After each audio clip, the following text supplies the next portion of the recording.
Can you at least ask, like, or say excuse me or something? Wait, Shine? I can't see. I just saw him. I just saw a shadow. Look at that. There's a cabin. Oh. Anybody out here?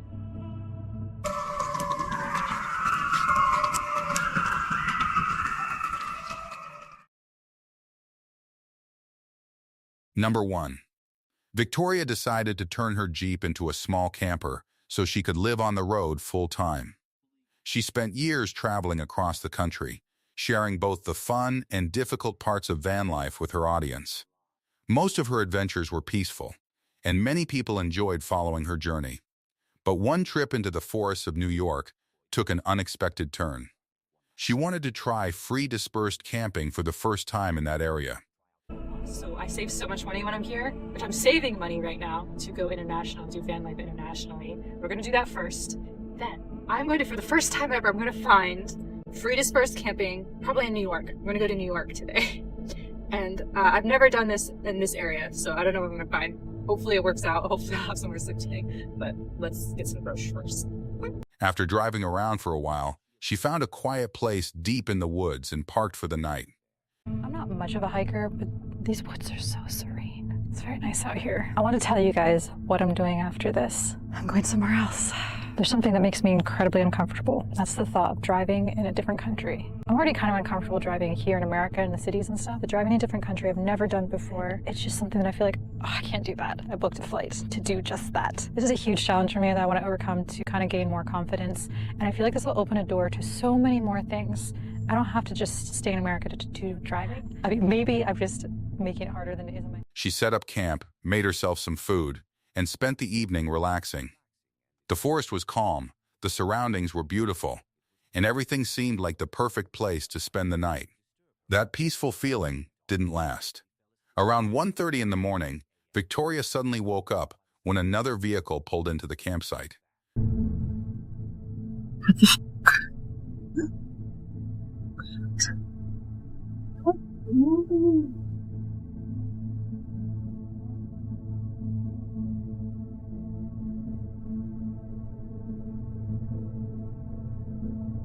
You guys gonna kick me out of this spot? Huh? Are you guys gonna move your truck so I can at least leave? You gonna move your truck so I can leave? Huh? Well, it's kind of weird that I was. Well, I am. Well, now I have to like leave because there's no way I can sleep like this. Can you at least ask, like, or say excuse me or something? Like, I was camped here. I understand. We told you we didn't know there was anybody in there. Right, but can you like say like yeah, but it's just common courtesy to say sorry. I didn't realize it's okay if we camp here. But it's like this is the spot that I got. It's just strange. It's rude. A group parked so close to her camper that she was completely blocked in and couldn't leave even if she wanted to. Waking up to find strangers surrounding your vehicle in the middle of the night is enough to make anyone feel uneasy. She tried to explain that she was already camping there, but the group showed little concern. After some time, they finally moved their vehicle, allowing her to leave. Even so, the encounter left her feeling uncomfortable. The way they arrived, took over the area, and trapped her vehicle made the situation feel far more unsettling than it should have been. Rather than risk spending the rest of the night there, Victoria packed up and left. Thankfully, the encounter ended without becoming more serious, but it was a reminder that even a quiet campsite can change in an instant when the wrong people show up. Number 2. This next encounter comes from Shiesty Bros, a group known for exploring abandoned buildings and creepy locations, usually late at night.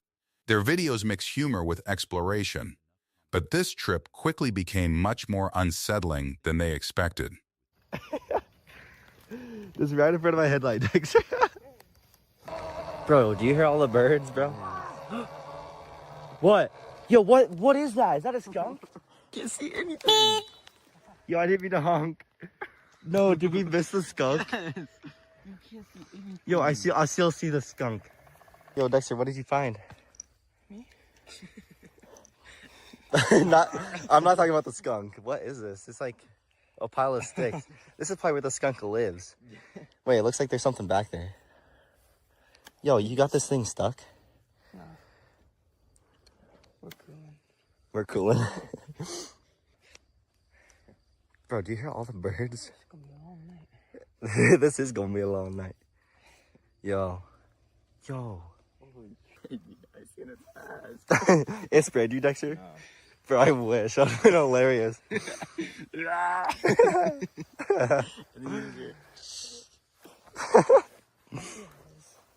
As they rode through a wooded area, they joked around while making their way deeper into the forest. Before long, they came across what looked like an old campsite or makeshift shelter. The area was filled with scattered trash, animal bones, and even a large cow skull. Hidden among the debris was a box packed with more skeletal remains and a badly decayed doll. The strange collection immediately changed the mood, making the place feel far more disturbing than an ordinary abandoned camp. Remember that one time, like that, bro, when there's like a guy in the corner? Bro, that's probably the homeless man. Bro, bro, I forgot all about that. Yo. What the? Yo, eat one of those Milky Ways. That's freaky. Freaky. Why is it wet? I don't know. I guess the power finally died or something.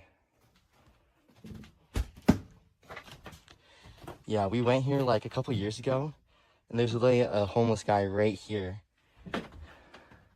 It was on my old YouTube channel. Alright, should we dip? This place actually sketches me out. That kind of makes sense now, that fort. Do you think it's the homeless guys? And then he just found this place, so he lived here instead?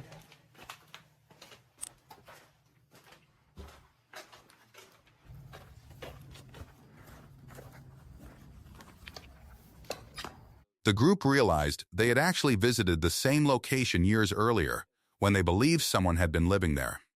Looking around again, they started wondering if the shelter still belonged to someone. The deeper they explored, the more uneasy they became, deciding it was probably time to leave. As they made their way back, something unexpected happened. A sensor suddenly activated, flashing bright-colored lights toward the woods. There was no sound or warning, just the feeling that their presence had been detected. Unsure if someone had been alerted, they quickly grabbed their bikes and rushed toward the exit. And this is chained up again, so within like 2 hours, so like 1 to 2 or 2 to 3, someone like came in. Bro, this happened that last time, remember? Bro, let's make it quick. Bro, this place sketches me out. Is there like a trail cam where they could see?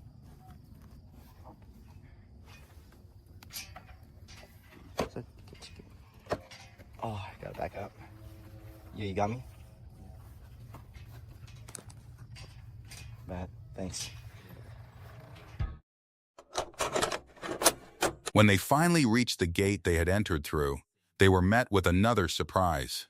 Earlier that night, they had intentionally left the gate unchained so they could leave quickly if needed. Now it had been chained shut from the outside.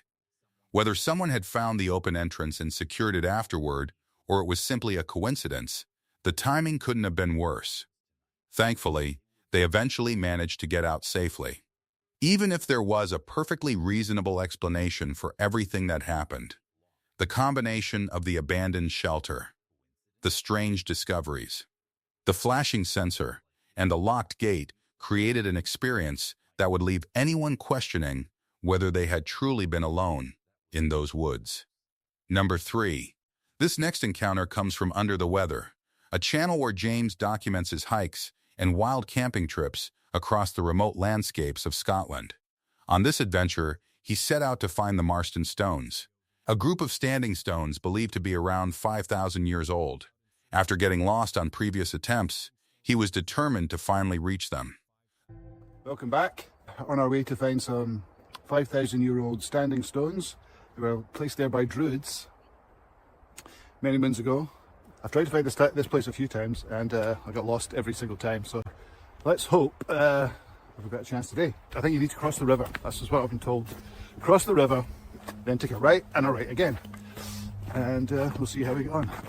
Onward, Christian soldier. The hike took him through beautiful countryside, and after some searching, he eventually found the ancient stones. Since it was getting late, he picked a small clearing nearby to spend the night. Surrounded by trees, it seemed like the perfect campsite. Look at that. What is this? A perfect space for a tent, isn't it? Where am I going to have my fire though? I want the fire near the tent. Maybe I'll have the... Yeah, I think I'm just going to set up right here with the fire here as well. Yeah, sounds like a plan. He pitched his tent, lit a campfire, and settled in for a quiet evening. As darkness fell, something unexpected caught his attention. A helicopter repeatedly circled over the area. Can you hear the helicopter?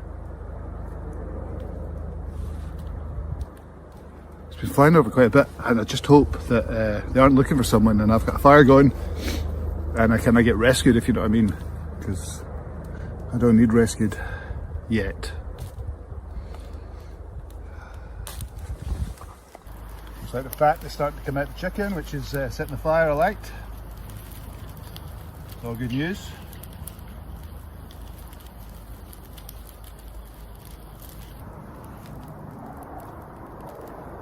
Helicopter is still there.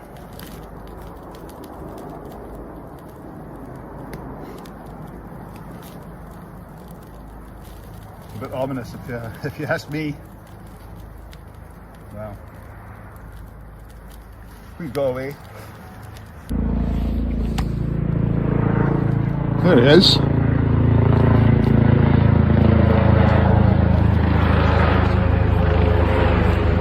You see him flying over ahead.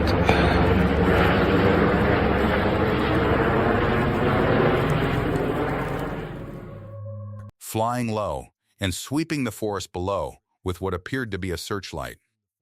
It didn't seem to be simply passing overhead. Whether it was part of a search operation or responding to something else, the repeated flyovers made the atmosphere feel increasingly uneasy. Later that night, while sitting by the fire, James heard an unexplained sound coming from the darkness beyond the trees. He stopped to listen and called out, but there was no response. Eventually, he climbed into his tent, hoping the strange feeling would pass. There is water around about, obviously, but I don't know. It's quite treacherous. You saw what the ground is like. So I think I'm going to have the chicken wings without the mashed potato. What the hell is that?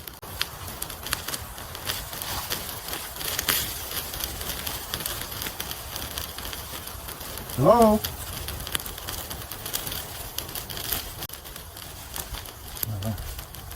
Hope it's not one of those nights. I got a plate.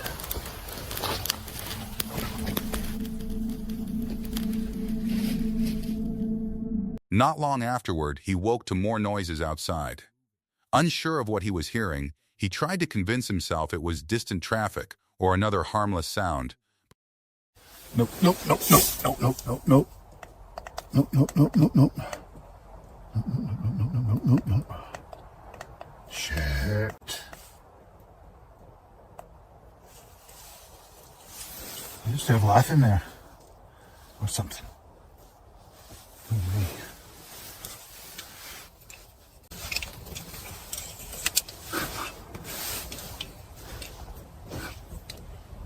Hello?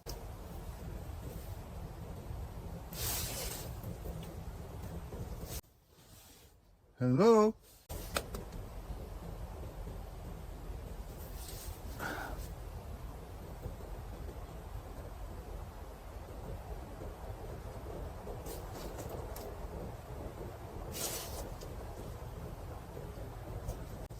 I think that's a road in the distance, maybe. Yeah, it can't be. Can't be. All right.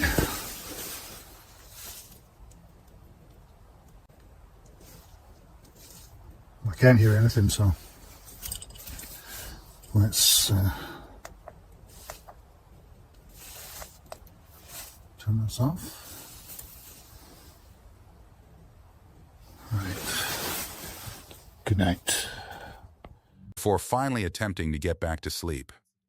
The following morning started normally. As he prepared breakfast and looked around his campsite, he noticed something that immediately caught him off guard. That's the spot. Well, one thing I didn't really check last night was tree fall. And look at that, those two big bad boys behind me. There's just falling trees everywhere, but the wind's not being as bad as it has been in recent weeks. Oh. But everywhere you look, there's fallen trees. Oh, yum yum yum. Fed and watered, I think that's almost time for me. I'm going to finish up here and then start packing up. Then make it. What the hell? Look at that. What the hell is it?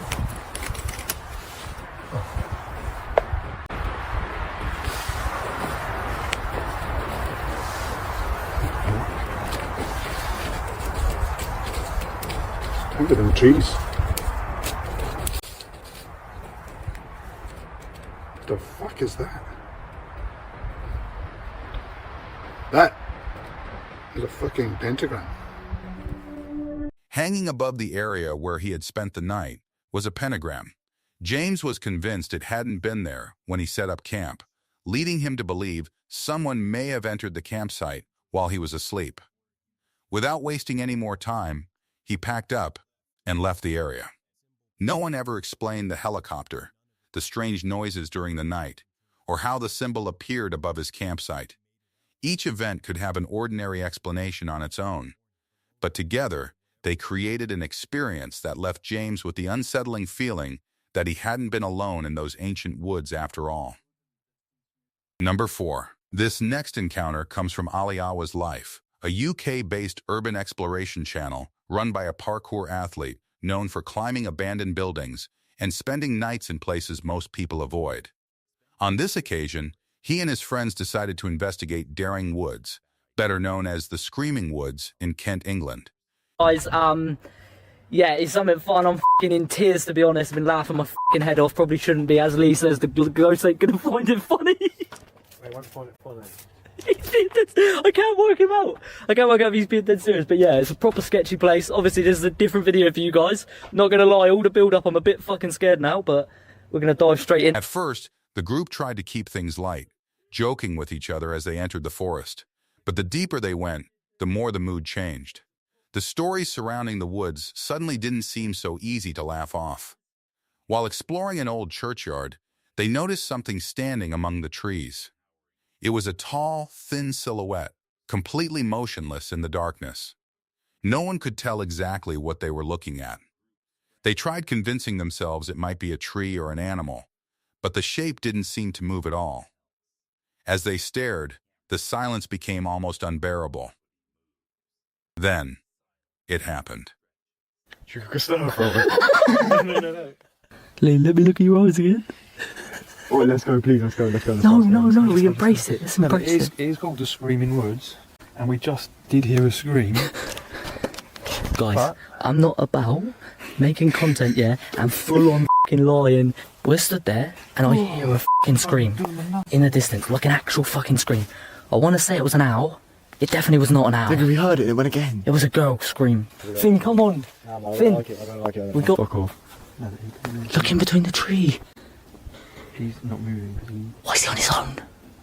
he's not moving because he wonders why. So I'm just being charged with him. Why is he on his own? Let's go, please. He might not be on his own. Let's go. Let's fucking go. Let's go. Please. Let's go. Lee, let's go over to him. Lee. Wait, Shine? I can't see I him. just saw him. I just saw a shadow. A loud scream echoed through the forest. According to the group, it sounded like a woman screaming somewhere in the distance. One of them briefly considered whether it could have been an owl, but quickly dismissed the idea, insisting it sounded far too human. Moments later, they noticed what appeared to be a dark, human-sized figure moving silently between the trees. By the time they swept their flashlights across the area, it was gone. The encounter rattled everyone. But it affected one member of the group more than anyone else. Lee, who had spent most of the night joking around and acting like the skeptic, suddenly became visibly shaken. During a spirit communication session, he became convinced that something unseen was watching them and even getting close to them. The joking stopped completely, replaced by genuine fear. To make matters worse, their radios failed when they tried to communicate, and their flashlights began acting unpredictably, making the already unsettling atmosphere feel even more intense. Could there have been ordinary explanations for everything they experienced? Possibly. Strange sounds, poor visibility, and failing equipment can all play tricks on people in the middle of a dark forest. But for the group, the combination of the silent figure, the scream in the distance, and the sudden change in Lee's behavior was enough to make this one of the most unsettling nights they had ever experienced. Number 5. This next encounter comes from Geechee Trips, a channel run by a couple who enjoy camping, exploring, and spending time on their off-grid property. They often stay in a hot tent deep in the forest and are familiar with the challenges of living in remote wilderness. After returning from vacation, they headed back to their campsite, expecting nothing more than a day of cleaning and trail maintenance. As soon as they arrived, they realized something wasn't right. Hello everybody. Welcome back. Welcome back. Look what we're in. We can get up there and side by side now. I think we're going to try it out anyway. We hope. I don't see as much trouble. We'll see. So might be a bag hole now. We're back from vacation and oh, it was a good trip. We're going to head up to the tent now. Make sure she's not eaten by bears or whatever. And do some spring cleaning up there before we get to head back to work. Yeah, we gotta get bug jackets out too. Yeah, there's one big following us, so hopefully there's he no falls hat. one big skitty. So anyway, Wish us luck. wish us luck. Well, we made it up. Oh, I already said that. Should have took some garbage. Yeah, I don't know if there's any in the tent. I don't know. We'll see when you open her up. Oh, we got some lumber. Yeah, I knew that. Oh, Jesus, there had been something there. That's what I mean. We never left state like that. No, what we had was under the fire pit, and the fire pit's tipped over. Yeah. I know we didn't have it like this. No. Oh my God, so warm. Yeah. Oh Prepare my God. yourself. The flies are coming. Oh, there was definitely something there. Somebody. I think it was something. Mm-hmm. So we got a bit of cleaning up. Okay. The campsite looked different from how they had left it. Items had been moved, the fire pit was disturbed, and several things were out of place. It was obvious that something had visited the camp while they were away, although they couldn't immediately tell whether it had been an animal or something else. Despite the strange signs, they spent the day clearing overgrown trails, cutting brush, and tidying up the property. Chachi got her new chainsaw. Look out now. Yeah. Let's have a look at her, baby. Ooh. Good twig. Careful. Yeah. Woo! She just chopped that one like it was nothing. She was pretty good. That was our Mother's Day gift. Most people like flowers and stuff. Not this girl. No, she loves the chainsaw. Friggin' goody bush. Gooey bushes everywhere. As evening approached, they decided not to spend the night at the campsite and instead returned home, planning to come back another day. That decision would turn out to be a very fortunate one. When they returned, they found their tent completely destroyed. The fabric had been ripped open, and the sleeping bag inside had been torn to pieces.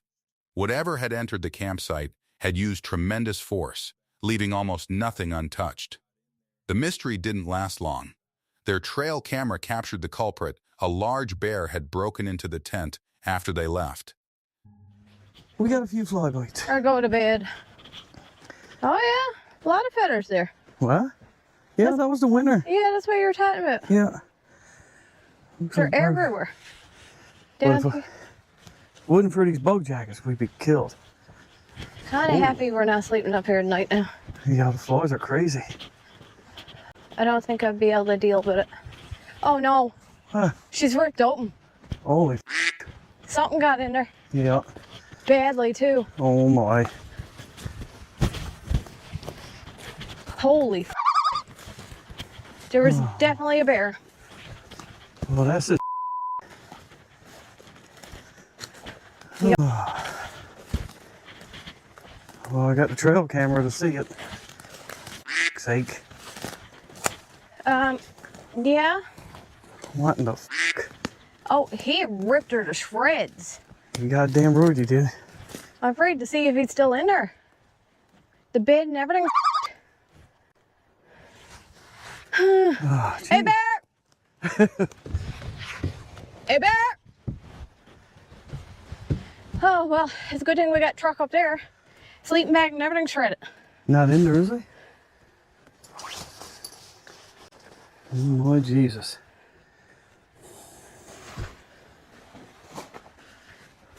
Well. Sleeping bag. I suppose it was beer. What else would it have been this size? Oh my. Well, this is Yeah, we gotta lug all this up the hill. Maybe we should have took side by side down. Oh, frustrated. Went through the trail cam, and sure enough, bear got in there. Well, obviously, hey. But yeah, we're devastated. This is. So yeah, we're trying to get everything cleaned out tonight. Try to save what we can. Save what we can, and worry about taking it down after. The animal caused extensive damage, likely attracted by lingering food smells that had soaked into the tent during previous camping trips. Although losing their gear was frustrating, the couple was relieved they hadn't been sleeping inside when the bear arrived. They salvaged what they could and packed up the damaged campsite before heading home. It was a powerful reminder that in the wilderness, animals don't need much of a reason to investigate a campsite. And sometimes the safest decision is the one that keeps you from being there when they do. Number 6. MeKP Studio is a creator who enjoys exploring remote forests, especially places known for mysterious stories and unexplained events. After many viewers asked him to revisit one of his previous locations in Washington's Pacific Northwest, he decided to head back. During an earlier visit, he had discovered a cell phone and a wooden cross in the woods, leaving him with more questions than answers. This return trip would prove to be even stranger. As he made his way toward the location, heavy rain rolled in after a severe weather alert. Is to revisit this location and see if there was anything else that maybe we missed. Nearby this cell phone, we actually found a cross in the ground, and I speculate that it could be maybe a grave site of some sort, but I still don't really know. And what's even crazier is that not even 10 minutes ago, I got a severe weather alert. So apparently there's some sort of tropical storm moving its way through Washington, so it's currently pouring down rain right now. So that just adds another layer to this video because I'm definitely about to get making the hike even more challenging. At the entrance to the trail, warning signs caught his attention. They claimed that more than 40 people had lost their lives there, and over 20 others had gone missing over the years. Whether completely accurate or not, the warnings immediately gave the area an unsettling atmosphere. Not long into the hike, he began finding unusual items scattered through the forest. trash.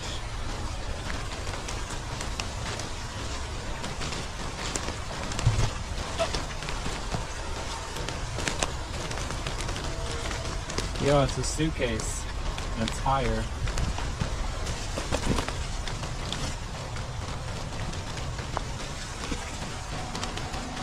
That's crazy. So I think we're just gonna keep hiking up there and see what else we can find. But we got ourselves a tire, a suitcase, and a weird looking. This is the area that I found the cell phone and the cross, and you can see the cross right there. It seems to have fallen over. This was the exact area where we found that phone ringing. I came down this trail near this waterfall and I started hearing ringing, and I was trying to figure out where it was coming from, and it was right over here. So let's go see if anything's changed.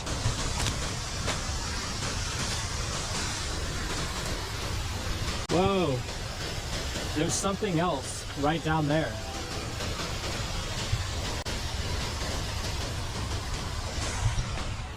There is something else over here. Whoa, it says forgive us. This was not here the last time. This was the original one that we found, but it's fallen over. But there's this new one right next to it that says forgive us. I think I just found something.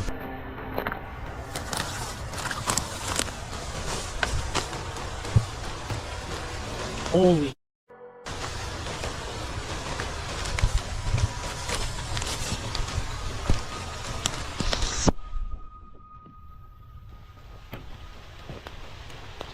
What?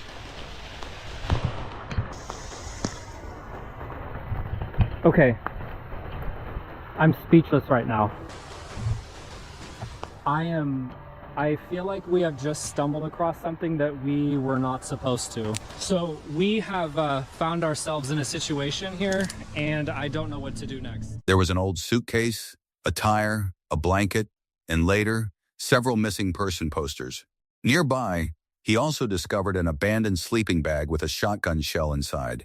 None of the items seemed to belong in such a remote location, and together they painted a disturbing picture that was difficult to ignore. Eventually, he reached the same place where he had previously found the cell phone and the wooden cross. This time, however, something had changed. The original cross had fallen over, and a second cross had been placed beside it with the words "Forgive us" written across it. The discovery raised even more questions about why someone had returned to that exact spot and what the crosses were meant to represent. While continuing deeper into the forest, he stumbled upon a collection of strange symbols made from branches tied together. Their appearance immediately made him uneasy, especially considering everything he had already found that day. Then, just as he pushed farther into the woods than ever before, he heard a loud and unusual sound echo through the forest. It has been an extremely eventful trip. I can officially say that I am further now in the woods than I have ever explored before.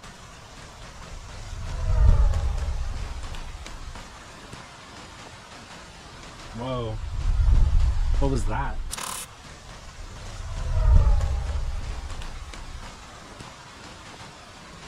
Whoa. What was that? What was that? That sounded like a drone, maybe? That was really loud. I've never heard that before.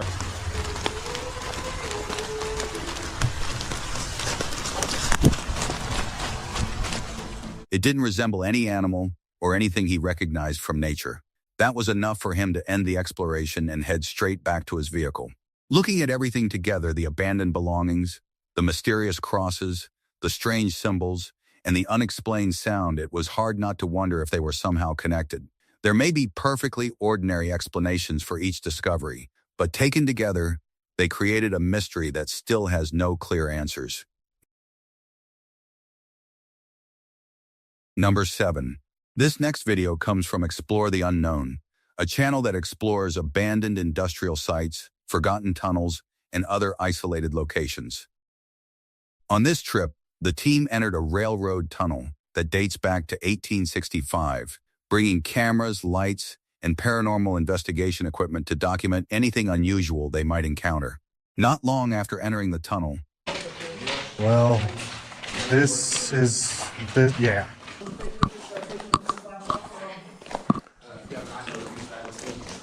No, don't use night mode. If you're, damn, I can't see shit. Both y'all were blinding me.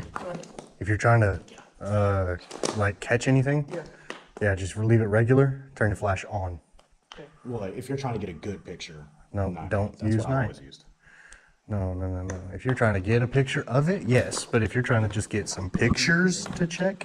Yeah, that's what I'm saying. If then- you just want a cool picture, just use night mode. Yeah. But if you're wanting to look for something, use just your regular camera. Sorry, I didn't mean to blind you. You turn the shit all the way up and turn your lights off and take a picture.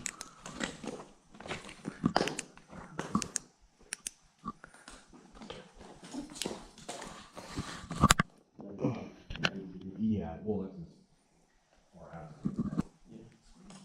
Definitely a pretty known kind of thing right there.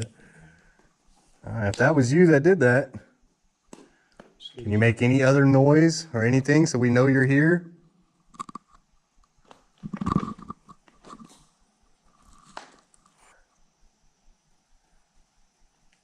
The last time I was here, someone dropped something at that end of the tunnel, and you said it was me. Can you do it again? That is hair. That's like beard hair. I smell plastic burning. yeah, I do too. Oh yeah, that's hair, bro. Yeah. That's an owl pellet. Yeah. Dirty bitch. It was a laze. That's what usually the last one was like little stones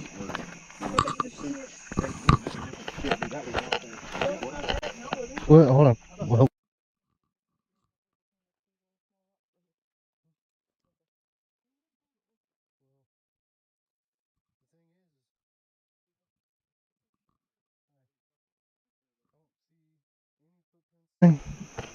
That is hair.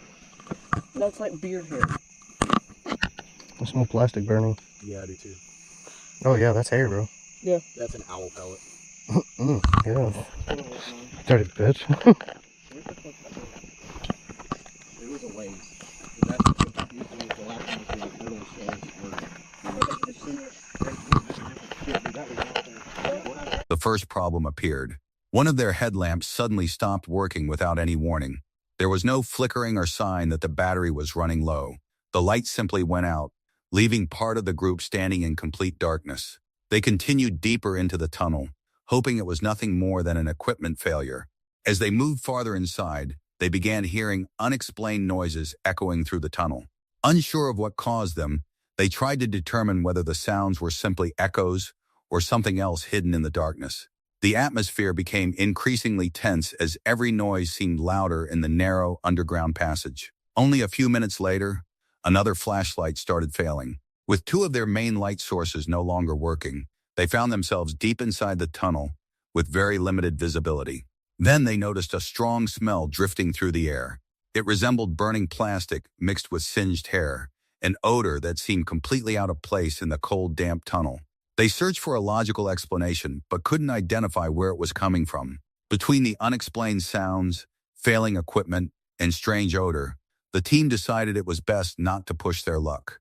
They turned around and made their way back toward the entrance. While each event could have an ordinary explanation on its own, experiencing them all together inside a tunnel that had stood for more than 150 years made the exploration far more unsettling than anyone had expected.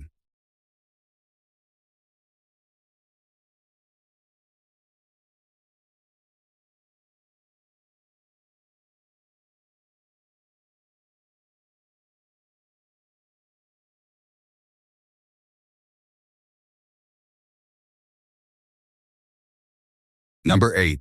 This next encounter comes from Moxley's Paranormal World, a channel where Moxley and his friend Lee investigate abandoned locations with long histories of paranormal claims. On this investigation, they visited an abandoned military base that first opened in 1919. Over the years, the site has been linked to fatal training accidents, old explosives, and even reports of unexplained sightings. Lee had explored the base several times before, but every visit had ended the same way. She claimed to hear the sound of a woman screaming somewhere on the property, forcing her to leave early.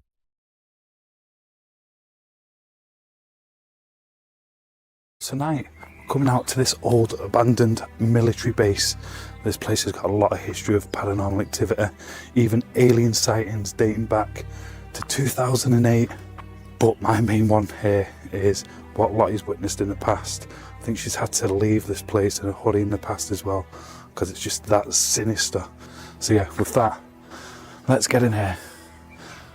Let's go on a ghost hunt to see who or what is here haunting this abandoned military base. Change of subject. Here,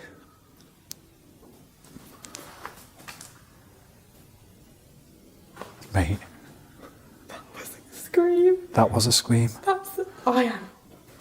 That is the third time I've been here. That is not a coincidence.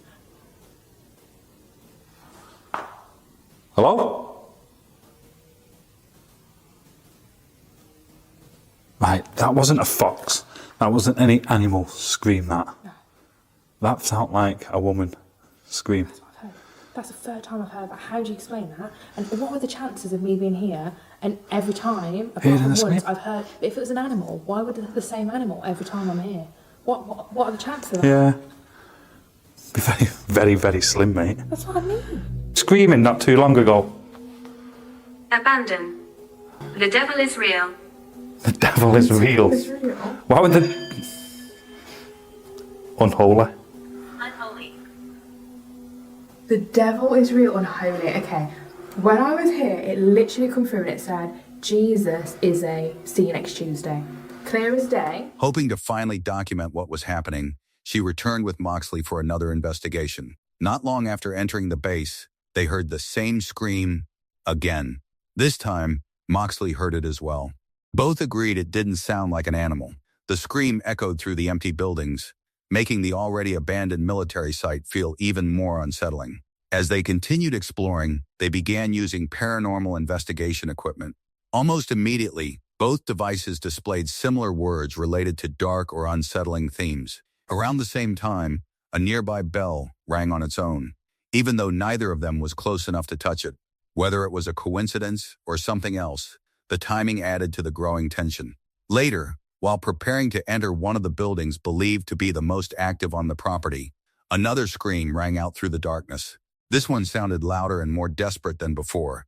They searched the area but couldn't find anyone nearby or any obvious source for the sound.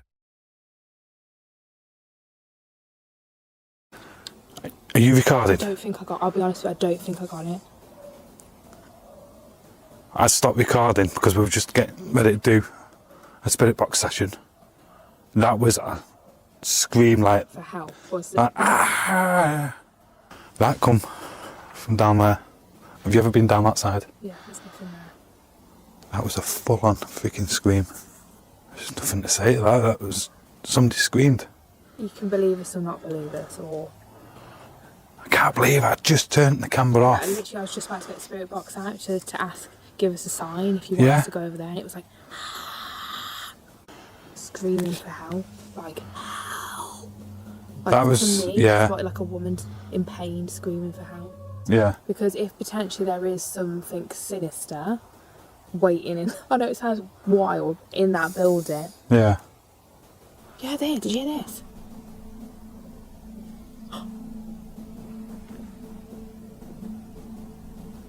That sounds like... Stomp, stomp, stomp. Someone just touched my leg. Someone just touched the back of, like, grabbed the back of my leg. What is that? Mate. That's somebody stomping around on the ground here. There's no... Someone just like, touched the back of my leg. Like, didn't straight touch like the back of my leg. Grab the back of your leg? Yeah, like got the back of... In like metal boots. Like heavy boots. It sounded like marching. Yeah. Your torch is doing it again, and then it stops. Then the next thing you get touched on the back of your leg It was or like grabbed. something did like that on the back of my leg. That was somebody marching around. Literally, right, let's see if I can demonstrate it. It was on this concrete like this. Yeah. Yeah. That's exactly what it sounded like. As the investigation continued, they reached a concrete crossroads where they suddenly heard heavy footsteps, as if someone wearing boots was marching nearby. The sound was clear enough for both investigators to hear, yet no one appeared in sight. Moments later, Lee said she felt something grab the back of her leg. She reacted instantly, insisting it wasn't just a brush against clothing, but a distinct grip. No clear explanation was ever found for the screams, the unexplained footsteps, or the sensation Lee experienced, whether the events had ordinary causes or something stranger. The investigation left both explorers convinced they had encountered something they couldn't easily explain.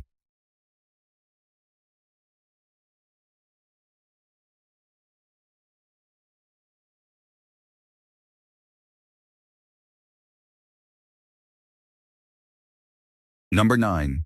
This next encounter comes from Unknowns in the Forest 2, a channel focused on solo nighttime camping and exploring isolated forests. Unlike larger productions, the videos are simple and unedited, relying on a single camera, a flashlight, and whatever happens in the darkness. On this night, the creator was exploring Cannock Chase Forest in Staffordshire, England, an area already known for its mysterious reputation. Alright guys. See that orb? What's that dark right there? I walked out a little bit further. See that under the tree there?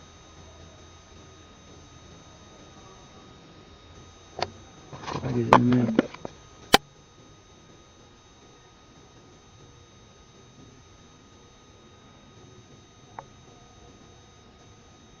What is that?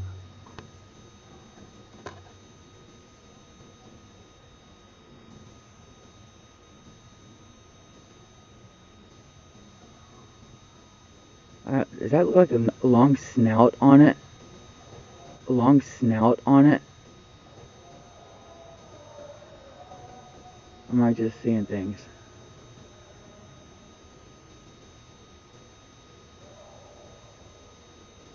It's underneath a tree.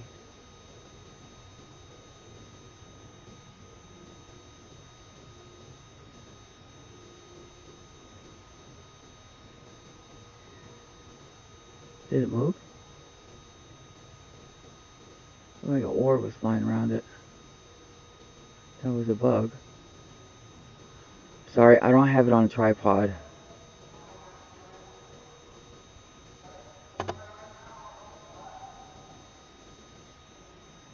Oh, Most High Mighty God, Archangel Michael, please keep me safe tonight.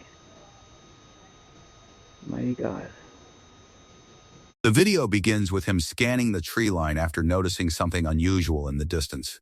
Hidden beneath a tree was a dark shape that immediately caught his attention. As he zoomed in, it appeared to have an unusually long snout or face, but the poor lighting made it impossible to identify. Unsure whether he was looking at an animal or simply shadows playing tricks on his eyes, he continued recording. As he watched more closely, he noticed what looked like a pair of reflective eyes staring back from the darkness. They appeared unusually low to the ground and remained almost perfectly still among the leaves. Whatever it was never stepped into the open, making it impossible to tell exactly what had been watching him. Then, the atmosphere changed again. A series of loud knocking sounds echoed through the forest from a nearby wooded area. The sharp, deliberate knocks stood out against the otherwise silent night, making the encounter even more unsettling. Around the same time, his flashlight began failing, leaving him with even less visibility.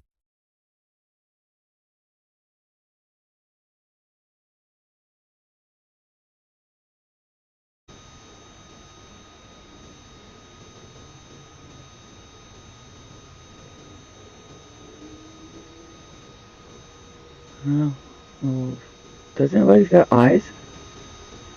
Lower to the leaves?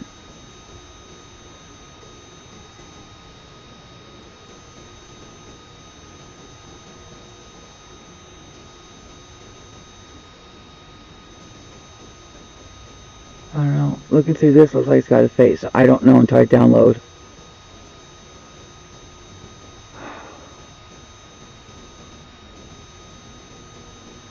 I don't know what that is.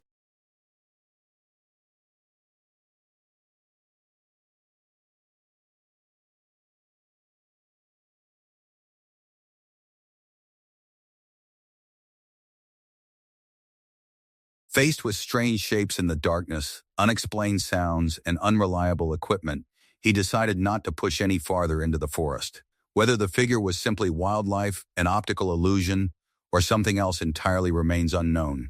But the combination of the glowing eyes, the mysterious shape, and the unexplained knocking was enough to make this one of the most unsettling nights he had experienced alone in the woods.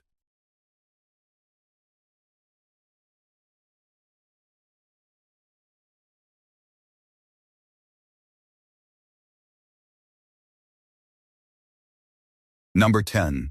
This next encounter comes from Deline 420, a channel that mostly featured hiking and exploring remote woodland trails. On October 3rd, 2016, look what these are.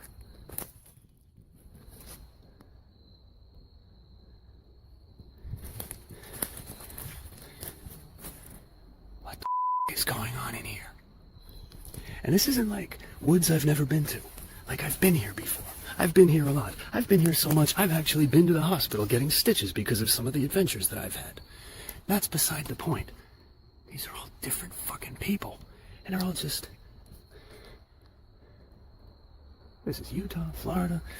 They're all different. They're all different. Every single one. This one's from Georgia. And look at this shit.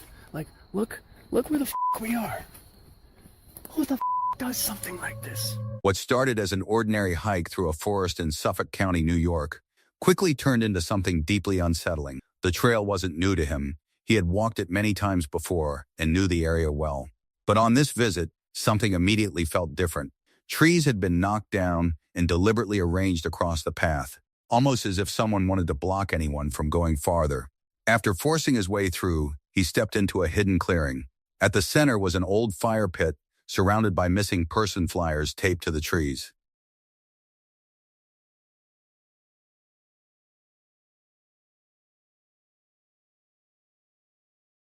Shit, I heard voices. We have to get the out of here.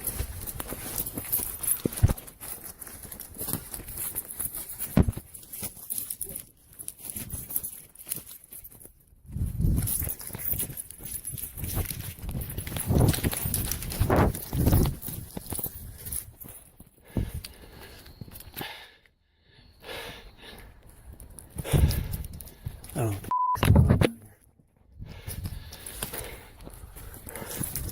Okay,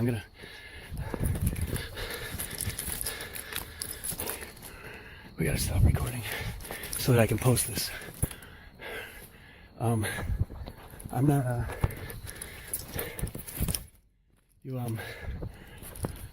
I got a hiking tracker running on, Endomondo, and it should have my location on it. There was other ones. Said before, look at the that somebody would have had to walk through to put these up.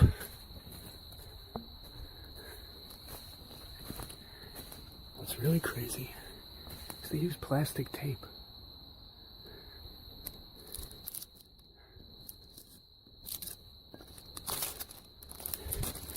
And hopefully they left fingerprints.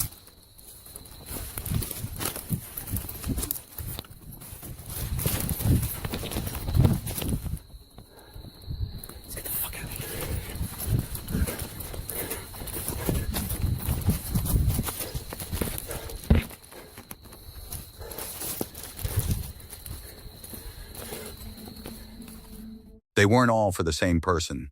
Each flyer featured a different face, a different name, and even different states. Some were from Florida, others from Georgia, and many had clearly been hanging there for a long time, faded by years of rain and weather. The deeper he looked, the stranger the clearing became. A crude wooden structure stood over a patch of disturbed ground, with a shovel lying across the fire pit. It looked less like an abandoned campsite and more like something someone had built with a specific purpose. Then, everything changed. A dog barked somewhere nearby, followed by voices echoing through the trees.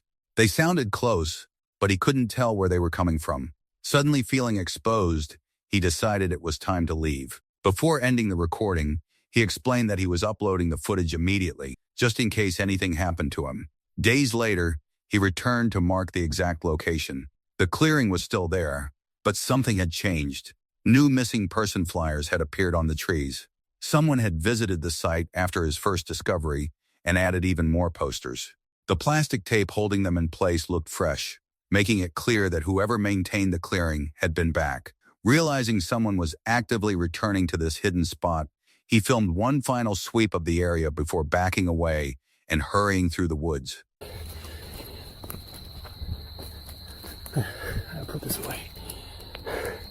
I gotta put this away carefully. I gotta get back to the car.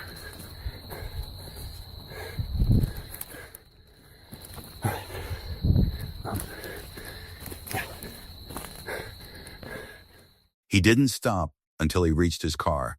The structure, the disturbed ground, and the voices were unsettling enough. But the detail that stayed with him the longest was the new flyers.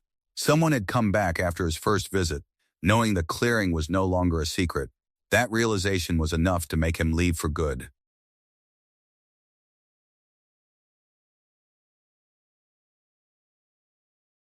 Number 11. Dan runs a channel focused on van life, where he shares his travels, camping trips, and everyday adventures on the road. During one trip to Colorado, he planned to spend a quiet night in the wilderness with his dog, expecting nothing more than a relaxing evening surrounded by nature. After taking a short break from filming, Dan drove through the mountains until he found a peaceful place to park for the night. So I think today I took a couple days off of editing and filming, just kind of let myself recharge a little. I need to get a video completely edited today, start to finish. So we are going to take my laptop, the grow lot, the van's still kind of messy from last night, and we're gonna go sit in the park and edit the video up in the beautiful park with the mountain atmosphere and the people walking around, and should make it a little more fun than usual. Got an iced coffee from McDonald's. Cassie got kicked out of McDonald's. Worker wasn't happy that I brought her in, but I couldn't care less what a McDonald's worker thinks. He settled in, fed his dog, ate dinner, and planned to relax before calling it a day.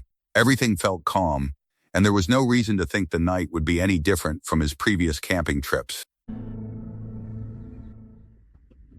It is past time for Cassie to eat, so we're gonna give the doggy dinner, and then I might just be playing some video games. I might move the TV back up onto the wall, and I might take down the whole racing sim tomorrow. But I'm ready just to eat some of my snacks, some of my potato salad, my leftover Chinese noodles, and just call it a night. Later that evening, he decided to take his dog for a walk and explore the nearby area. As they wandered around, he suddenly heard movement near the van. After dinner walk, take a walk up this road, see if maybe there's a better viewpoint of the mountain behind me, and just check it out. Kind of cool right off the bat. It's like horse poop. There's either a moose or a horse right outside of the van right now. And he just made a scary noise. Or a bear. Holy shit, there's a bear right outside the van. Hey, bear.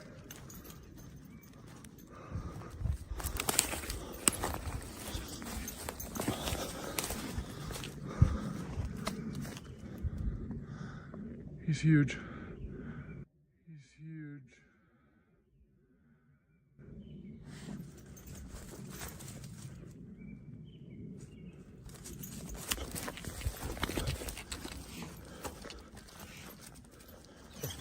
At first, he wasn't sure what it was.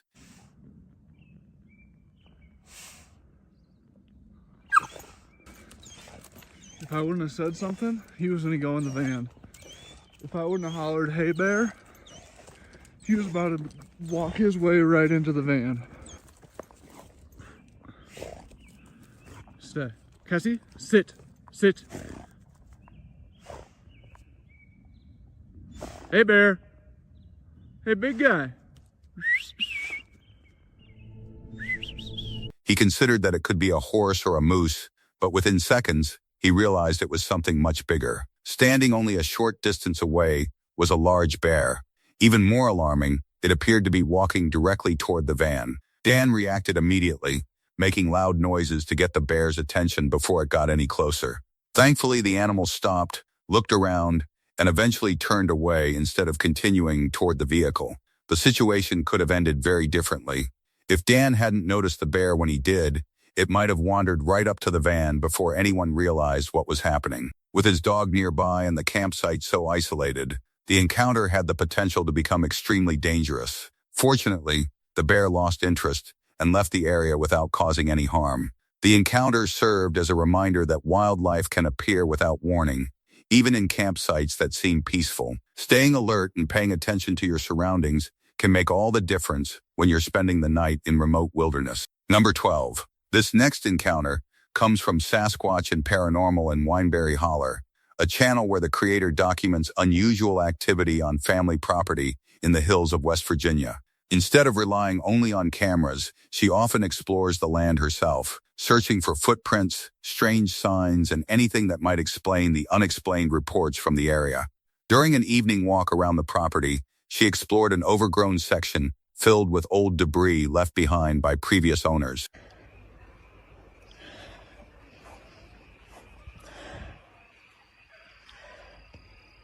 Well, this one's skunk real strong.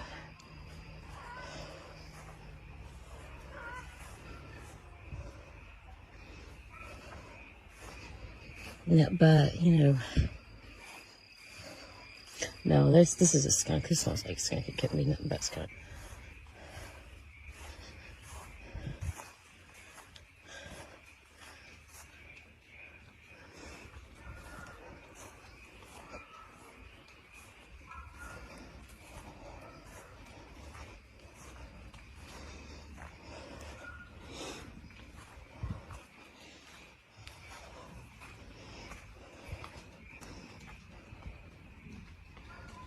We'll take y'all back up in here.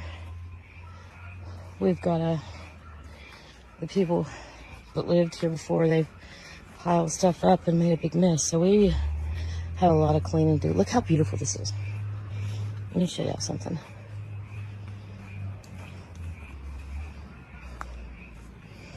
Make sure there's no snakes first. I don't know if you can see that, but it's a beautiful little knoll with ferns all over it.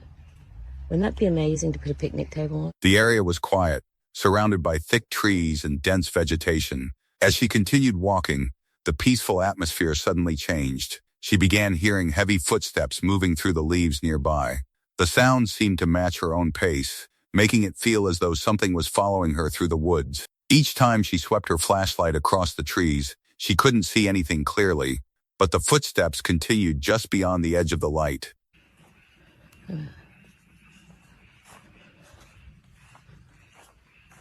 Oh, it backed up. There was eye shine right down there. And when I hit it, it backed up. I don't know. Not sure what it was. It wasn't. Oh, there's a track. Look. I think that might be bear. I can't tell. See, because there's only the front part of the foot. Right here's the front part of the foot. And there's no back, so I can't tell if it's beat off or if it has a rounded heel. And I also can't see if it has a mid-break, so we'll have to call that one about nothing. Something. It could be something, but we don't know. Okay, we'll walk back around. I don't know what it was. I see its eye shine. I don't know if it's going to show up on here, but I see its eye shine, and it wasn't really close together either. That's what kind of worried me and made me back up a little. Maybe a bear. Maybe a bobcat. Pool's so lopsided. A few moments later, the beam caught a pair of glowing eyes staring back from the darkness. The eyes appeared unusually far apart and remained fixed on her before slowly disappearing deeper into the woods. Whatever it was never fully stepped into view, making it impossible to identify. Later, she returned to inspect the area where she had seen the eyes and found what appeared to be a large partial footprint pressed into the ground. She considered that it could belong to a black bear or another wild animal, but the size of the print, the spacing of the eyes, and the footsteps she had heard earlier made her question that explanation. In the end, there wasn't enough evidence to say exactly what had been watching her. It may have been nothing more than local wildlife, but the combination of the footsteps, the glowing eyes, and the unexplained footprint created an encounter that would leave almost anyone feeling uneasy about walking those woods alone after dark. Number 13. This next encounter comes from Outdoor Boys, where Luke shares his wilderness adventures in some of the most remote parts of Alaska. On this trip, he set out for a multi-day hike, but the mountains had other plans. Although it was only September, a powerful winter storm rolled in much earlier than expected, turning an ordinary hike into a survival challenge. As the weather worsened, rain quickly soaked the trail and Luke's clothing. With temperatures hovering just above freezing, staying wet became more than just uncomfortable. Luke here with the Outdoor Boys YouTube channel, and I'm up in the mountains of Alaska, and the weather is trying to kill me. I got hit with a serious winter snowstorm in the middle of September, and I'm having to seek shelter in a survival cabin to stay warm. I'm cold and I'm wet, but I'm having quite the adventure. Well, I've got good news and I've got bad news. The bad news is that it's cold and wet and it's probably gonna dump snow on me tonight. The good news is I've got the trail all to myself. So since I'm all by my lonesome, I'm gonna turn on my tracking on my Garmin InReach Mini so my wife knows where I am.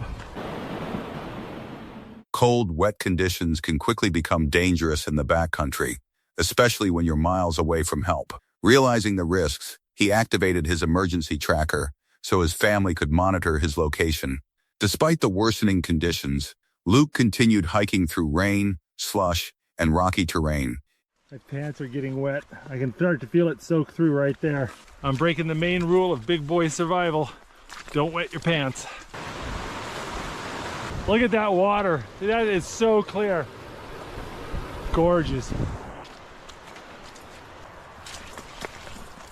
There's mile number 4. Check out this beaver pond. This is the beaver den. It's hollow inside. And there's usually like a little hole down in there where the beaver comes up underwater and then he can hang out inside. This right here is the beaver's food pile. These are all willows that he's gnawed off and stored in front of his house for wintertime. When ice covers the pond, he'll go down underneath the ice and grab food from underneath the ice and bring it into his den. His hands became so cold that he struggled to use them, even needing his teeth to replace a camera battery. Every step across the slippery boulders demanded complete focus, as a serious fall in those conditions could have had severe consequences. As daylight began to fade, he finally spotted a small survival cabin in the distance. Reaching it couldn't have come at a better time. My battery just died. My hands are so cold I had to use my teeth to get it out. This is getting a bit much.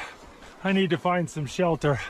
My hands get too cold. I can't light my stove or set up my tent. Do all those real important things. Oh, there's a ptarmigan right there. That's a rock ptarmigan as opposed to willow ptarmigan. The rock ptarmigan live up here in the rocky parts of the mountains. They're a little smaller and they make a different sound. Look, there's a ptarmigan right there.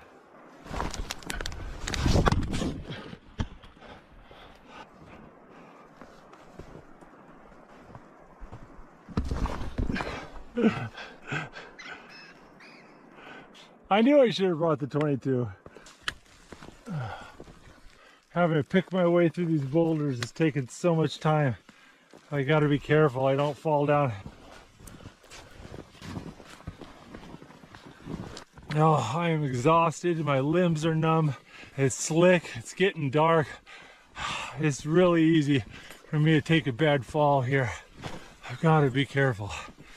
Oh, I finally get to go downhill a little bit. Oh, look at that. There's a cabin. Oh, how do I get down there? I've never been so glad to see shelter. It's just in the nick of time.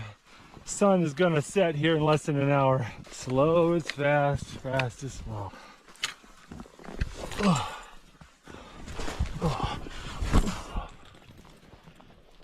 Oh. That one hurt a little bit. Exhausted, soaked, and numb from the cold, he took shelter inside and focused on warming himself up before doing anything else. Only after regaining feeling in his hands did he prepare a hot meal and began drying his wet clothing while snow continued piling up outside. I'm super hungry and I want to cook some dinner, but I'm just going to sit in this bag until I feel warm. Once my body feels nice and warm, then I'll go make dinner. Gonna eat a little snack while I sit here and warm up. I got some smoked alligator gar from our trip to Louisiana. Got some dates. Well, it took a while, but I'm feeling warm again.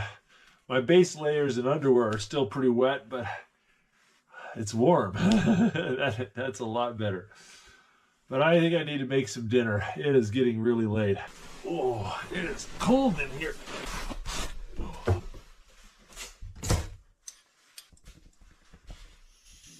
All right, we're gonna make some quesadillas. Oh, it feels so much better when your fingers work. Pork chili verde, we're gonna stuff inside. By morning, the storm had covered the mountains with deep snow. Luke assessed the route ahead and realized it would require crossing steep, icy terrain to reach his original destination. Rather than push forward, he made the difficult but smart decision to turn back. In remote wilderness, knowing when to abandon a plan can be just as important as having the skills to complete it. The hike back wasn't easy either. You know, it's nice to just sit here and not be wet and cold. Oh, I'm really trying to think hard about what to do next. Originally, I was planning on spending 3 days hiking through the mountains, and I was going to go to the crash site of a B-29 bomber. Last summer, I did a 2-day hike to that crash site, and it was really cool, and I've wanted to go back ever since. But to get there, you've got to go over 2 glades and around this mountain. And there's a big problem. Let me show you. If I want to go to the bomber crash site, I've got to climb 2,500 vertical feet up over that saddle. And there's a foot of ice and snow on those rocks. Rain replaced the snow, and he still had several miles to cover before reaching his vehicle. Fortunately, he made it back safely. Oh, I lost my sunshine and it's starting to rain properly. I'm glad I got off that mountain. I bet it's snowing like the devil up there. 3 miles to go. There you go, 1 mile. If I hurry up, I might make it to my car before my underwear gets wet. It was a reminder that nature doesn't always give second chances, and sometimes the best survival decision is recognizing when it's time to head home. Number 14. This next encounter comes from Exploring with Fighters, a paranormal investigation channel led by Dan. The team is known for spending entire nights inside abandoned locations, hoping to document unusual activity. On this investigation, they returned to an abandoned asylum in Ireland, a place Dan had explored years earlier and felt compelled to revisit. Polite thing to do, introduce ourselves first. So, hi, my name is Dan. I mean you no harm at all. I've come all the way from England to see you. I came here 4 years ago and I felt that I needed to come back and try and communicate with you. So here we are. Feel free to come over. Walk down the corridor, head over to some of the objects that we've laid around. They can make noise and light up so you can interact with them. And yeah, thank you so much if you do. Hey, my name's Dave and we're just here to try and talk to you. We'd love to prove your existence to everyone else in the world, and if we can help you in any way, we'd love to try that. My name's Corey. Mean you no harm. I'm just here to try and communicate with you and see if anyone's actually here.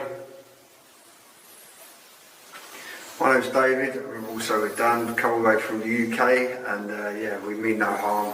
And we just want to, just kind of see if there is kind of some existence or any paranormal. After entering the building, the group introduced themselves and explained that they meant no harm. They placed several investigation devices throughout the corridors, including a music box designed to activate when something moves in front of its sensor. During a previous visit, the device had remained silent. This time, however, it unexpectedly began playing on its own. I didn't know that. Did you just make that noise? No? I don't know how you could even make that. That sounds like a fucking Jeep or something was pulling up.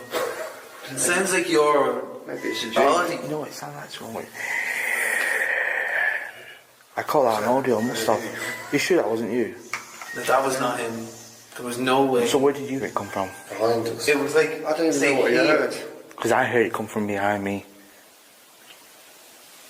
Maybe my little nipples have come up. Literally. Yeah, it's like it was. I'm not even joking, I'm literally... Was that you that made that noise? I don't even know what you're on about. Did you not hear the noise? It's definitely...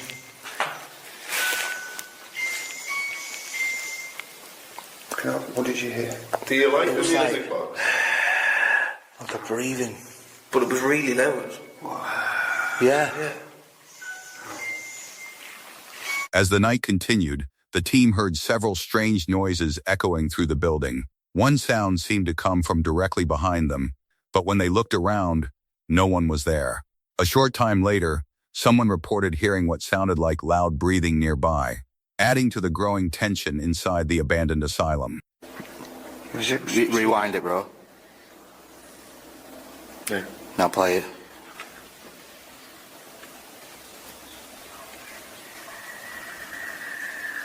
Hear that? Now rewind it again and just put it to your ear and listen to it. It's a woman screaming.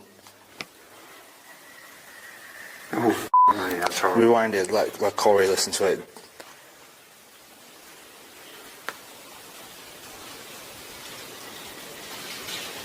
Fuck that. It's a woman screaming, isn't it? That is, It sounds like a woman screaming. I can't work out not a scream because my hearing, but I can hear something.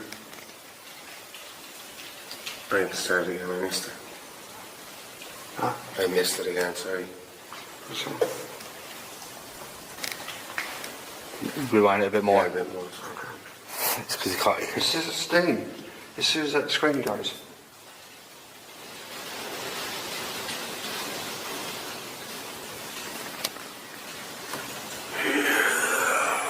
Wanting to test whether the activity was responding intelligently, Dan asked if whatever was present could interact with a nearby flashlight. Moments later, the flashlight switched on, without anyone touching it. Later, while reviewing their audio recordings, they discovered something they hadn't clearly noticed at the time. A sound resembling a woman's scream had been captured on the recording. No one was able to explain the music box activating, the unexplained noises, the flashlight turning on, or the scream captured on the audio. Each event could have an ordinary explanation on its own, but experiencing them together inside a long abandoned asylum made for a night the investigators were unlikely to forget. Number 15. This next encounter comes from Overland Nomad, a YouTube channel run by David, who documents camping trips across beaches, forests, back roads, and other remote places. His videos are usually calm and relaxing, making viewers feel like they're right there with him. But one trip to South Padre Island ended in a way he never expected. For this trip, David headed to Access 6 on the beach with his dog Piper and his 1994 Toyota pickup fitted with a DIY pop-up camper. What is up, guys? David here from Overland Nomad. Today, we are going to be camping on the beach. I got my 94 Toyota pickup. I'm going to be camping in my DIY pop-top camper. We got Piper with us, and we already have our first obstacle, which is right in the entrance to the beach. You got to throw four-wheel drive on.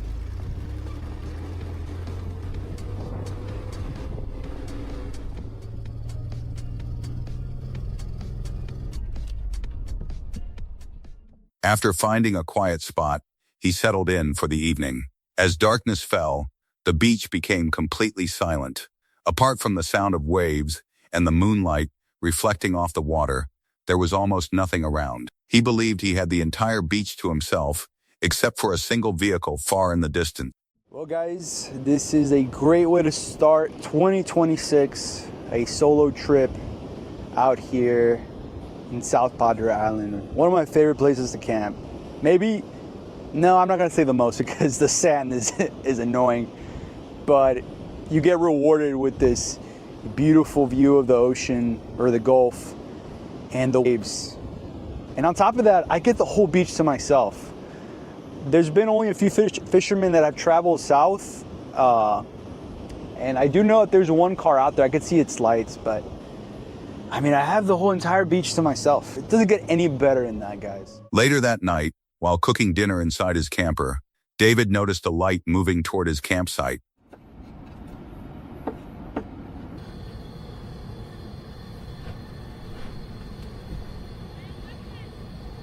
¿Qué pasó?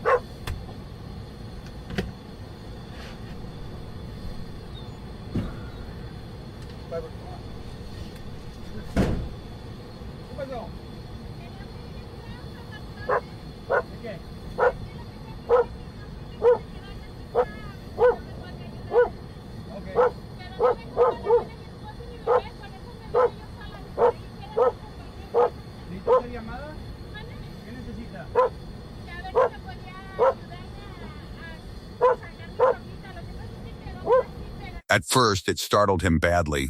He grabbed his means of protection and called Piper over, expecting the worst. As the light got closer, he realized it was a woman approaching alone. She told him her truck was stuck in the sand. According to her, her husband and baby were waiting back at the vehicle, and she was looking for help. David immediately offered to let her use his phone, since she claimed she didn't have service. Surprisingly, she refused. Piper, you scared me, dude.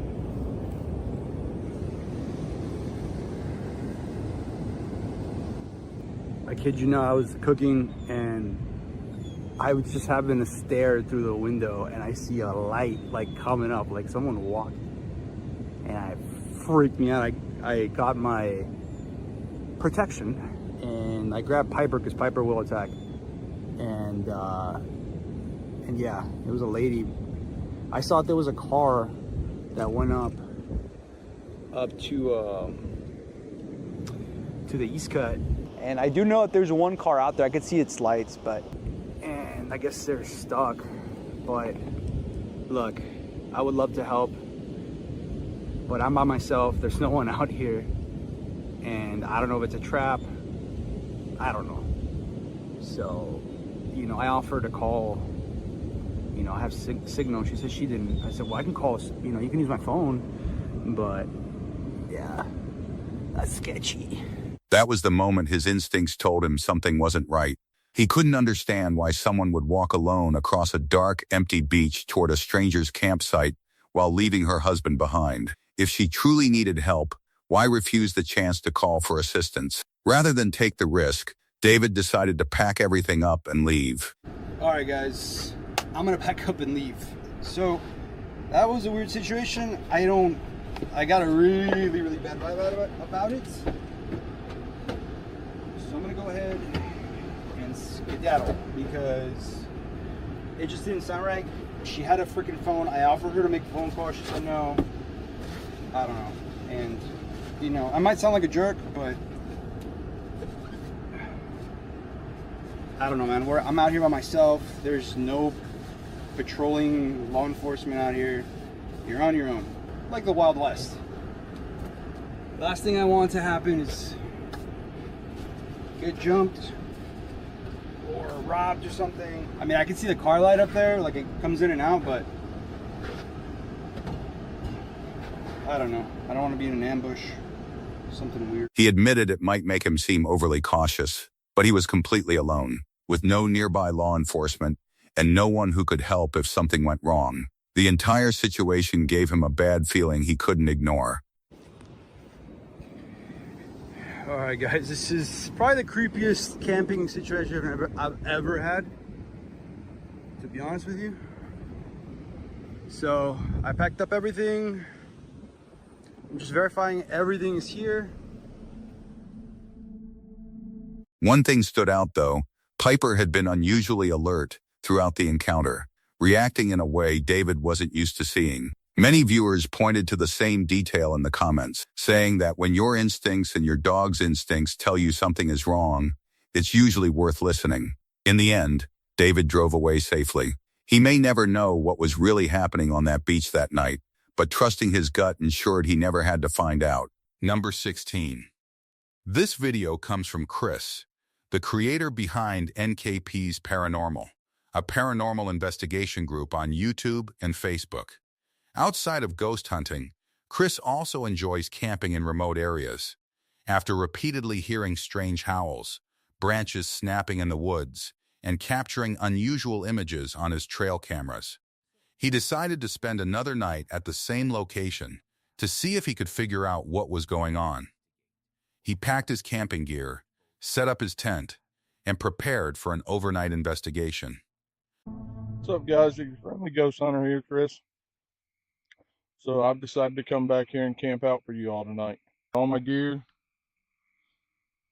We'll see what happens. So I'll get back to you after I set the tent and everything up.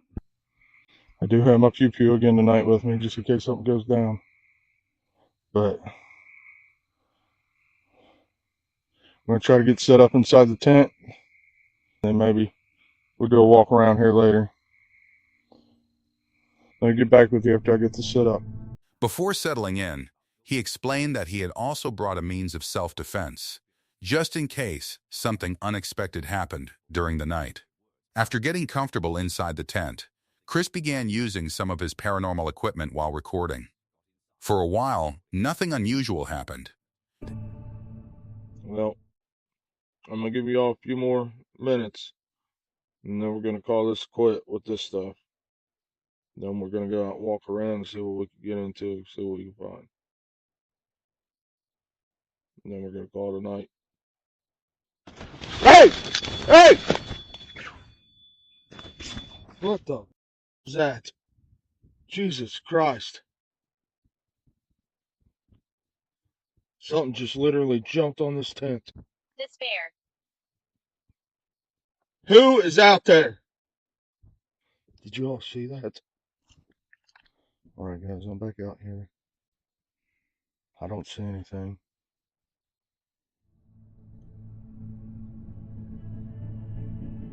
Anybody out here? He was just about to wrap up the investigation and take a walk around the area when everything changed. Without warning, something slammed into the outside of the tent. The impact startled him so badly that he immediately jumped up and shouted, asking who was outside. At nearly the same moment, the electronic equipment beside him suddenly began beeping repeatedly, making the already tense situation feel even more unsettling. Chris quickly grabbed a flashlight and stepped outside to investigate. There was nothing there. He searched around the campsite, calling out into the darkness, but found no person, no animal, and no obvious explanation for what had hit the tent. Whatever caused the impact was gone before he could react. Whether it was an animal brushing against the tent, someone playing a prank, or something else entirely is impossible to say. The footage doesn't provide a clear answer. What makes the encounter memorable is how suddenly it happened. One moment, Chris was calmly sitting inside his tent. The next, something struck it hard enough to make him believe there was someone or something just outside. And with no evidence left behind, the mystery remains unsolved. Number 17. This next encounter comes from Mighty Mouse, a small creator who usually posts gym videos but occasionally heads into the wilderness for camping trips. On this trip, he wasn't alone. Joining him was his puppy Belle, experiencing her very first night in the forest. There's a gear loadout shot, maybe. Got my new silky, hopefully tucked back there, yep. That big orange thing. And then a little Belle. And I don't think I'll really go that much in, but I'm hoping that there's water. If there's not water, we may have to go all the way down. But my pack is definitely pretty heavy right now. That's everything. Still pretty well on there. Yeah. After hiking deep into the woods with a heavy pack, he found a suitable campsite, set up a tarp shelter, and gathered rocks to build a fire pit. Okay. And then what I'm going to try to do is just get this started.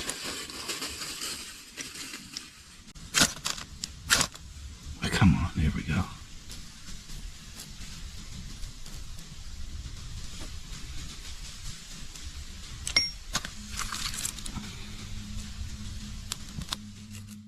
Everything started off exactly as planned.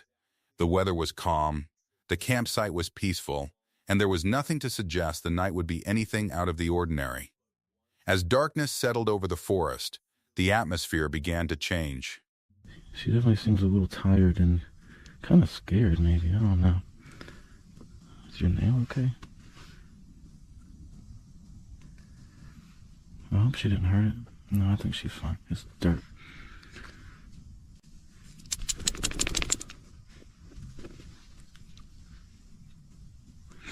Definitely hear some animals, like coyotes or something. I'm not sure what that's about.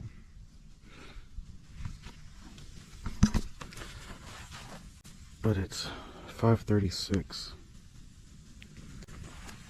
And that's going pretty good so far.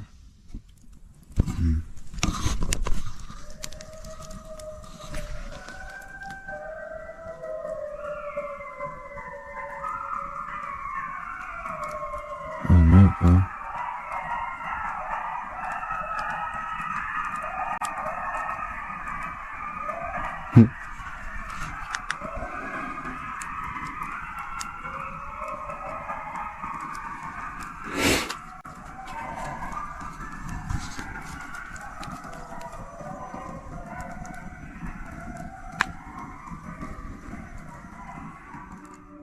Belle, who had been relaxed earlier, suddenly became restless. She seemed nervous, constantly looking around as if she was hearing something her owner couldn't fully make out. Not long after, strange calls echoed through the trees. At first, it sounded like coyotes. Then more voices answered from different directions. The sound spread across the forest, making it difficult to tell how many animals were actually out there. Whether they were coyotes, wolves, or something else entirely wasn't clear, but it was obvious there was more than one. Even Belle seemed increasingly uncomfortable as the calls continued. Then, just as suddenly as they had started, everything went completely silent. With no sounds coming from the woods, Mighty Mouse decided it was a good time to cook dinner. It's not like super done. Probably done just enough.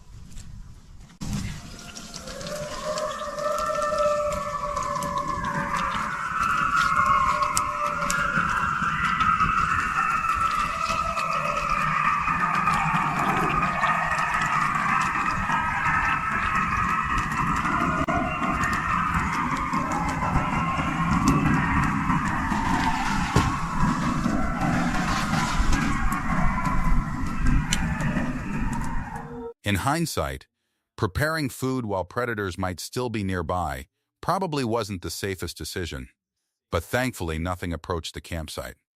A while later, the howling returned. The calls echoed through the darkness again, carrying across the forest while he finished eating and prepared to settle in for the night. The sounds continued on and off for hours, never coming close enough to reveal exactly what was making them. Despite the unsettling atmosphere, nothing ever entered the camp. By morning, the forest was completely quiet again, as though the night before had never happened. He packed up his gear, Belle happily followed beside him, and the two made it home safely. Sometimes, that's the best possible outcome. In the wilderness, you don't always need to see what was out there for it to leave a lasting impression. A long night filled with unseen animals just beyond the trees is unsettling enough on its own. Number 18. This next encounter comes from Jens, a creator who documents life on the road through off-road adventures, truck camping, and cooking in remote places. On November 15, 2025, he headed out alone into the desert for a quiet overnight trip. The plan was simple: find a secluded campsite, make a good meal, relax by the fire, and enjoy the solitude. The drive-in went smoothly. His Forerunner handled the muddy terrain better than expected, and the rough roads meant there was little chance anyone else would be camping nearby. As evening settled in, he lit a fire, cooked dinner, and spent some time journaling. Everything was peaceful, yet something about the desert felt different. Even before anything happened, he admitted the place gave him an uneasy feeling. It's always a little bit eerie, going out all alone.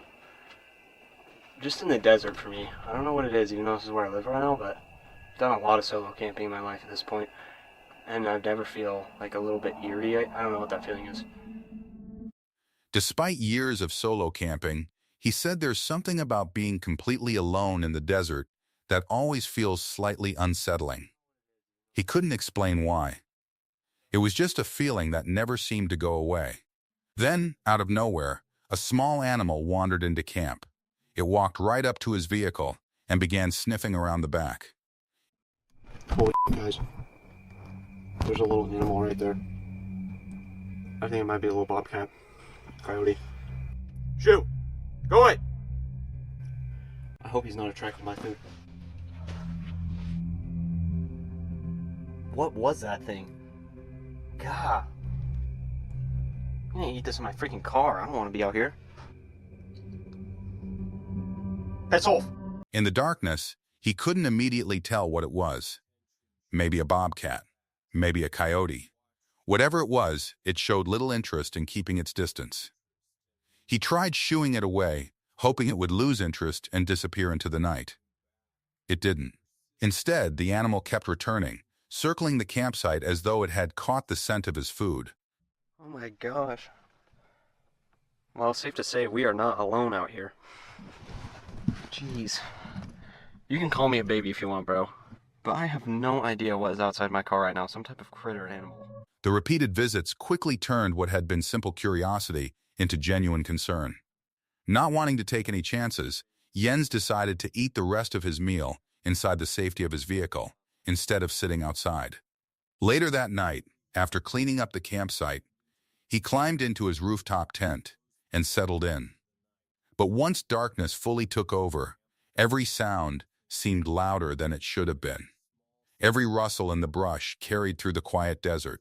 Every small noise made him wonder whether the animal had returned. Nothing ever approached the tent. But the feeling of being watched never completely disappeared.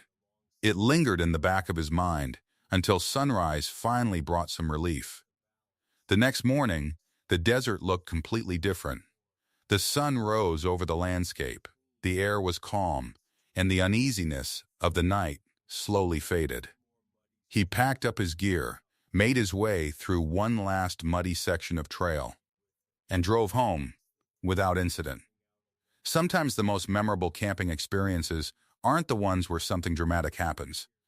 Sometimes it's simply the realization that, no matter how isolated a place seems, you're rarely as alone as you think you are.